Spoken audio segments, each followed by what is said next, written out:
नासिक की तरफ जा रहे थे मुंबई से। कई सीनियर ऑफिशियल्स थे, गाड़ी में जा रहे थे। रास्ते में इनकी गाड़ी का टायर पंचर हो गया, और टायर पंचर हो गया तो सब अपना गाड़ी से उतरे, अपना कैजुअल थे, वहां पे इधर उधर घूम रहे थे। कोई अपना चाय पी रहा था टपरी पे, कोई अपना सुट्टा मार रहा था। तो सब तरह कैजुअल हो गए, इधर उधर घूम रहे थे। और तभी देखा कहीं रतन टाटा नहीं दिख रहे, रतन टाटा नहीं दिख रहे। अरे भाई कहां गए रतन टाटा, कहां गए रतन टाटा? चाय पी रहे हैं, अरे कहीं कहीं वॉशरूम गए हैं।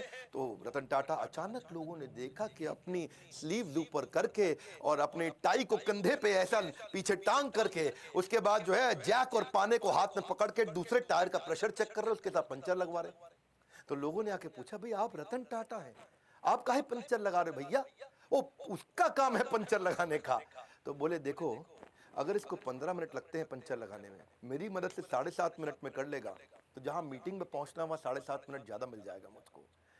अगर मैं टाइम लूज कर जाऊंगा, loss of time is loss of money. प्रश्न ये उठता है कि आपने कब अपने से नीचे के स्तर पे जाकर के जिंदगी में कोई काम किया है? आखिरी बार कब किया था आपने?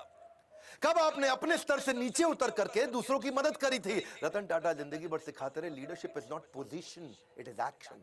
ये पोजिशनल पावर नहीं, पर्सनल पावर है। मुंबई का 26/11 का ताज अटैक, और वो अटैक जिसमें वो जानते हैं, सारी दुनिया जानती है कि उन्होंने सबकी मदद करी। जो जो आदमी का वहां नुकसान हुआ, इनके जितने एम्प्लॉय थे पर्सनली उनके घर तक गए, ये तो आप जानते हैं। 50, 60, 70, 80 लाख रुपए तक उनको कॉम्पनसेशन दिया, डिपेंडिंग ऑन डिफरेंट सिचुएशन। उनको पैसा दिया। इतना ही नहीं, सबको जिंदगी भर के लिए एक मेडिकल काउंसलर भी दिया। किसी को साइकोलॉजिकल डिप्रेशन हुआ, कोई टेंशन हुआ, क्योंकि इतनी गोलियां बमबारी हुई थी वहां, जिंदगी भर के लिए उनको डॉक्टर भी दिया। जिसका देहांत हुआ उसको पहले 50, 60, 70, 80 लाख रुपए तो दिया, पर साथ में उसकी बची हुई जितनी नौकरी थी, उसकी पूरी जिंदगी की आखिरी जो सैलरी थी वही तनख्वाह उसको जिंदगी भर दी। उसके बाद उसके घर में, परिवार में बच्चों की एजुकेशन की, मैरिज की, मेडिकल की, सबकी रिस्पॉन्सिबिलिटी ली। ऐसे थे रतन टाटा, जिंदगी भर की रिस्पॉन्सिबिलिटी ली। और अगर तुमने कोई कर्जा लिया तो वो कर्जा भी माफ किया। इतना ही नहीं कि जो लड़का पहला महीना हुआ है आके, पहला दूसरा दिन हुआ है, ऐसा भी एक लड़का था। ऐसे भी कुछ लड़के थे जिनको बिल्कुल अभी होटल में ज्वाइन ही किया था, ट्रेन ही थे, उनको भी ऐसे ही पूरा कॉम्पनसेट किया। ये सब तो सब समझते हैं, पर जो बात जिसने मुझे हैरान कर दिया, जिसके कारण मैं भी अपनी कंपनी में स्टैंडर्ड को चेंज कर रहा हूं, वो ये है कि उन्होंने अपने होटल वालों की तो मदद करी, बाहर आसपास बाजार में जो पुलिस वालों को गोली लगी उनको भी उन्होंने कॉम्पनसेट किया। वहां पेडेस्ट्रियन जो राही चल रहे थे, वहां पे राहगीर थे, चाय वाला था, भेलपुड़ी वाला था, गुब्बारे वाला, पाव भाजी वाला, पान की दुकान, टपरी, जिनको टाटा ग्रुप से कोई मतलब नहीं, उनको भी इन्होंने मॉनिटरी भी, पैसे से भी मदद करी, और साथ में टाटा ग्रुप में नौकरी भी दिलाई। और ये सब कुछ उन्होंने केवल 20 दिन में कर लिया। दूसरी तरफ एक लड़की थी देविका, सीएसटी स्टेशन पे, उसने अजमल कसाब को रिकॉग्नाइज किया था। छोटी लड़की थी, 10, 11, 12 साल की। और उसको उसके पिता और उसके भाई जेंट्स वॉशरूम गए थे, वो छोटी बच्ची को बाहर 2 मिनट छोड़ करके, और उसको सामने से आके गोली मारी। उसी ने अजमल कसाब को आकर के बाद में कोर्ट में पहचाना था। आज रतन टाटा ने तो 20 दिन के अंदर कॉम्पेंसेशन कर दिया सब कुछ। 20 दिन में फटाफट कमेटी बना के सबको मुआवजा दिया, सबकी मदद करी, सबके साथ खड़े हो गए। और तब 2008 से 2020 हो गया, एक 20 दिन, एक 2020, 20 डेज, 2020। आज 2020 तक उस लड़की को कोई कॉम्पेंसेशन नहीं मिला। इनफैक्ट मछुआरे थे कहीं, मैं भी इकोनॉमिक टाइम्स में खबर पढ़ रहा था, वो मछुआरों को आज 12 साल के बाद कॉम्पेंसेशन मिला।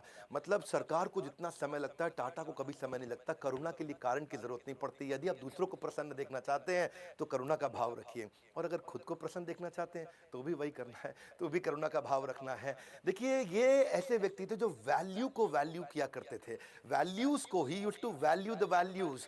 चौथी कहानी, हार्वर्ड के अंदर अब सब लोग सोचने लगे कि भाई हम क्राइसिस मैनेजमेंट सिखाते हैं, 26/11 में सबसे बड़ा क्राइसिस था। और तब वहां के प्रोफेसर ने सोचा कि भाई हम केस स्टडी सिखाते हैं क्राइसिस मैनेजमेंट की। तो उन्होंने अपने 2 प्रोफेसर को भेजा कि जाके इंडिया में पता लगाओ कि रतन टाटा की यह कंपनी, टाटा ग्रुप में जो होटल था, होटल के कर्मचारी इतने कमिटेड कैसे थे, कैसे अपनी जिंदगी को दांव पर डाल के दूसरों को बचाने में लगे थे। आपको तो पता है ना, वहां एक जनरल मैनेजर भी था, करमबीर सिंह, 1 साल पुराना जनरल मैनेजर था। और उसने क्या देखा, मतलब उसकी वाइफ और उसके बच्चे उसी होटल में रुके हुए थे।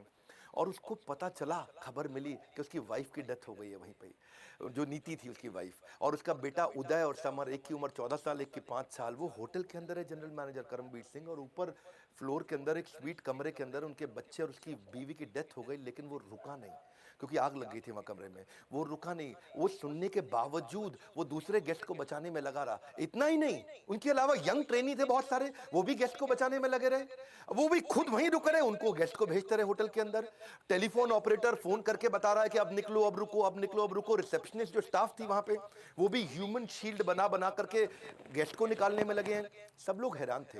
हार्वर्ड बोला कि यार एम्प्लॉइज में ऐसा है क्या इनके, ये क्या भरते हैं, कौन सा इंजेक्शन लगाते हैं कि इनके एम्प्लॉय कोई आर्मी के अफसर थोड़े ही है कि अपनी जिंदगी दांव पर लगा दी। भाई सबसे पहले तो आदमी अपने को बचाता है, खुद निकलता है, लेकिन इनके सारे एम्प्लॉय, ताज मालदीव्स का भी था ना ताज, वहां पे भी सुनामी आया था 2004 में, उधर भी इन्होंने यही किया था।